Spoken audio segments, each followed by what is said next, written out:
Bonjour et bienvenue à tous sur la chaîne Price Bank. Je suis ravi de vous retrouver pour vous proposer aujourd'hui un dossier très complet sur l'ETF iShares MSCI World Swap PEA. Alors iShares, c'est la division ETF de chez BlackRock, le leader mondial de la gestion d'actifs, et dès sa sortie le 3 avril 2024, cet ETF a attiré l'attention de très nombreux investisseurs et après 2 mois d'existence, un premier vrai bilan s'impose pour savoir si l'ETF de BlackRock peut rivaliser avec ceux de chez Amundi. Du coup, pour répondre à cette question, découvrez dans cette vidéo qui est véritablement BlackRock. Qu'est-ce qu'un ETF World PEA? Devez-vous préférer celui d'iShares à ceux de chez Amundi? Et pour investir dans ce type d'ETF, quels sont actuellement les meilleurs courtiers? Alors voici le programme, et si tous ces sujets de banque et finance vous intéressent, eh bien allez-y, abonnez-vous à la chaîne et merci également de venir liker ce contenu. Allez, c'est parti!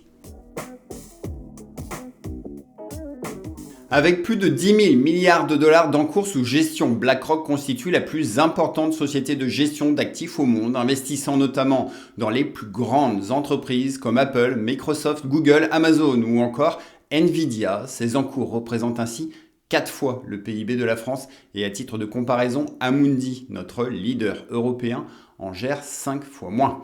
Au final, ce poids financier confère ainsi à BlackRock et à son fondateur Larry Fink une influence considérable sur les politiques économiques de nos pays, avec un lobbying très actif auprès de nos gouvernements et régulateurs. Alors bien sûr, de son côté, Larry nie toute implication directe, mais on sait que BlackRock a été convié dans de très nombreuses discussions politiques, notamment en France lors de la réforme des retraites, et enfin avec ses 10 000 milliards de dollars d'encours sous gestion, l'entreprise a également bien du mal à aligner ses activités avec ses beaux discours sur la durabilité et l'environnement.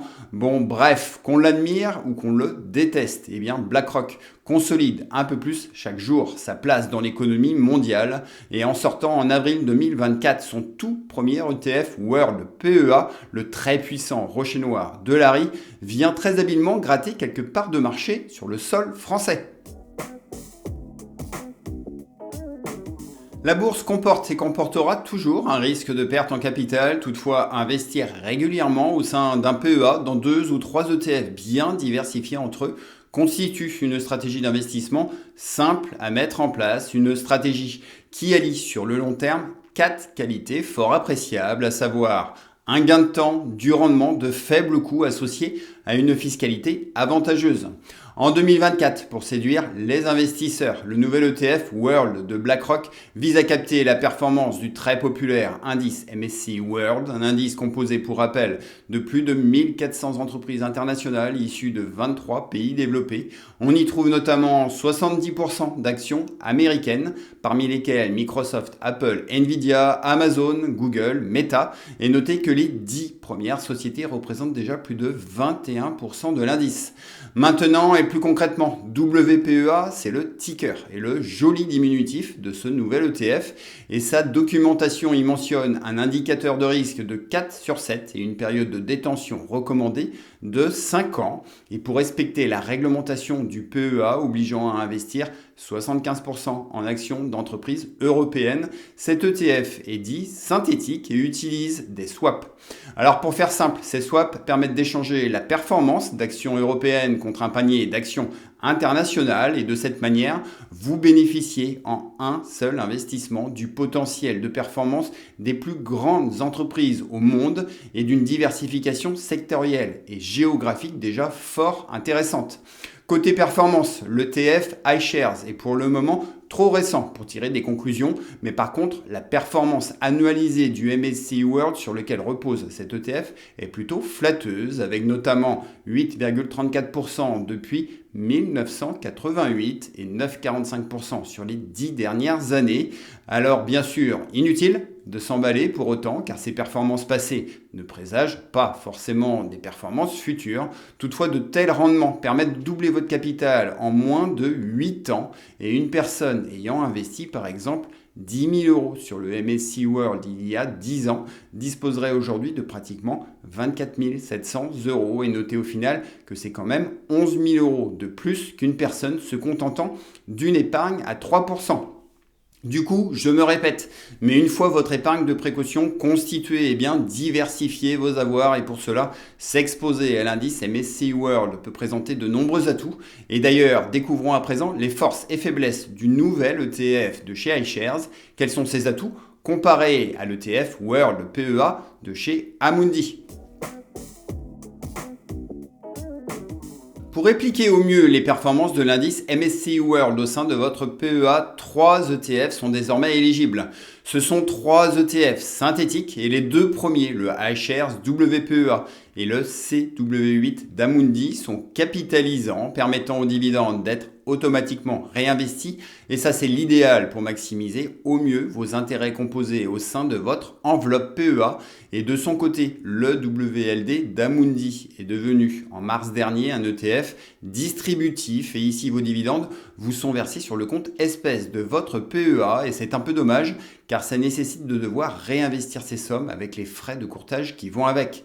Bref, pour cette raison, cet ETF EWLD a perdu de son intérêt et maintenant concernant les frais, vous le voyez, l'ETF de chez iShares est clairement le plus compétitif avec seulement 0,25% de frais de gestion par an. C'est 35% moins cher que les 0,38% réclamés par Amundi et sur le long terme, cet écart de coût peut à performance équivalente faire toute la différence. Ensuite, avec un prix de la part autour des 5 €, l'ETF de BlackRock est également bien plus accessible que les 500 € d'Amundi et les fractions d'actions et d'ETF n'étant pas encore autorisées sur PEA, eh bien ce prix de part à 5 € facilite grandement l'investissement mensuel et régulier et ça c'est un vrai atout pour les adeptes du DCA. Par contre, si ce nouvel ETF est effectivement moins cher et plus accessible que le CW8, il présente toutefois quelques lacunes, à commencer par son encours qui reste encore trop faible. Alors oui, ça progresse de jour en jour, mais avec seulement 54 millions d'euros d'encours à l'heure où je réalise cette vidéo, c'est bien peu face aux 3,4 milliards d'euros du CW8 et le principal risque d'un encours faible se porte sur le spread du WPEA. Alors, le spread, c'est la différence entre le prix d'achat et le prix de vente d'un ETF et avec des encours plus faibles, eh bien cet écart est susceptible d'être plus élevé, pouvant impacter votre performance. Alors pour le moment, sur les 2 premiers mois, le spread entre ces deux ETF sont assez variables selon le moment de la journée et les performances sont au rendez-vous, mais cet indicateur reste toutefois à surveiller de très près. Ensuite, il est également crucial de juger la qualité de réplication de l'ETF par rapport à son indice de référence et pour cela, la tracking error et la tracking différence sont à mes yeux 2 autres indicateurs tout aussi importants que les frais de gestion car au final, rien ne sert d'être moins cher si la réplication de l'indice MSCI World est mauvaise, mais là encore, je vois mal BlackRock se planter en nous sortant un tracking différence élevé sur son WPEA. Enfin, en dehors de tous ces critères financiers, eh bien c'est peut-être la toute-puissance de BlackRock et ses 10 000 milliards d'encours de gestion qui vous poseront un problème plus moral et éthique. Et ça, je vous laisse juger. Et d'ailleurs, en commentaire, partagez-moi votre avis global sur cet ETF. Dites-moi ce que vous en pensez. Et maintenant, voyons si vous devez être investi à 100% sur le WPEA, mais aussi quels arbitrages devez-vous ou pouvez-vous faire si vous avez déjà des ETF World de chez Amundi en portefeuille. Quand on parle d'investissement, vous le savez, il est conseillé de ne jamais mettre tous ses œufs dans le même panier. C'est pourquoi il me semble bon d'avoir dans votre portefeuille à la fois des ETF de chez iShares et Amundi, mais ensuite, selon votre stratégie et vos avoirs détenus sur votre PEA, 4 cas de figure peuvent se présenter. Alors déjà, pour tous ceux qui pratiquent le DCA, avec de petits montants à investir chaque mois, la question ne se pose même pas. L'ETF d'iShares à 5 € est le plus accessible. Ensuite, pour des sommes plus importantes à investir, eh bien l'encours du CW8 et l'expérience d'Amundi sur le PEA sont 2 sérieux atouts à prendre en compte. Et si vous avez déjà de l'Amundi World en portefeuille, eh bien en vendre pour de l'iShares ne me semble pas forcément pertinent car ce type d'arbitrage va vous générer des frais, surtout que rien ne vous garantit sur le long terme une meilleure performance de l'ETF de BlackRock.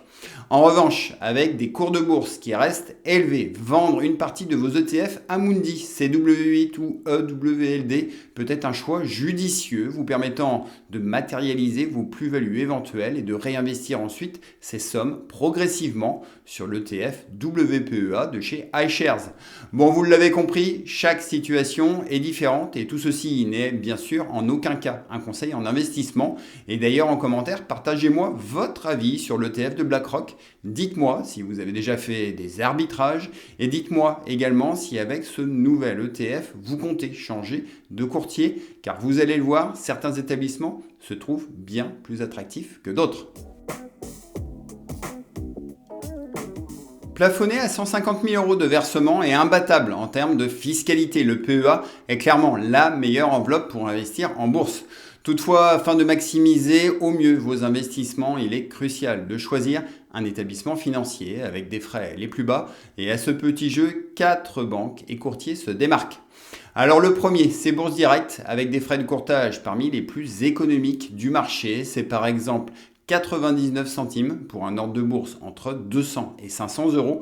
Et le courtier rembourse même les frais de courtage du premier ordre d'achat mensuel d'au minimum 200 € sur une sélection d'ETF de chez Amundi, dont notamment leurs 2 ETF monde vedette. Par contre, petite déception, Bourse Direct ne permet pas d'investir dans le WPEA de chez iShares. Ensuite, le courtier danois Saxo vous permettra d'investir en bourse et dans l'ETF de chez BlackRock avec au final, vous le voyez, des frais de courtage très compétitifs ainsi qu'une appli et des outils performants. Et enfin, reste à mentionner les propositions de nos 2 banques en ligne françaises. Alors ici, sur les frais de courtage, il n'y a pas photo car Fortuneo dispose d'une tarification bien plus intéressante que chez Bourso. Et la formule Starter de Fortuneo offre notamment la gratuité des frais de courtage sur le premier ordre mensuel de moins de 500 €.